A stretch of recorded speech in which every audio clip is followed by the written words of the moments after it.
ভগবান শ্রীকৃষ্ণকে স্মরণ করুন, দর্শন করুন।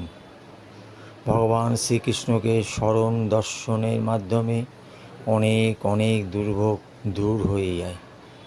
ভগবান শ্রীকৃষ্ণের যে একটা মন্ত্র আছে, ওম ক্রিম কৃষ্ণায় নমঃ, এই মন্ত্রটি পড়ে যদি আপনি জল পান করতে পারেন এবং সেই জলের মধ্যে যদি একটি তুলসী পাতা দিয়ে জলটি সেবন করতে পারেন, তাহলে আপনার শরীরে অনেক রোগ ব্যাধি নিরাময় হওয়ার সম্ভাবনা সবথেকে বেশি থাকে। ভগবান শ্রীকৃষ্ণের মন্ত্রতে খুব পাওয়ারফুল একটা শক্তি আছে। মন্ত্রটি আবার বলছি, ওম ক্রিম কৃষ্ণায় নমঃ, ওম ক্রিম কৃষ্ণায় নমঃ। এই মন্ত্রটি পাঠ করবেন।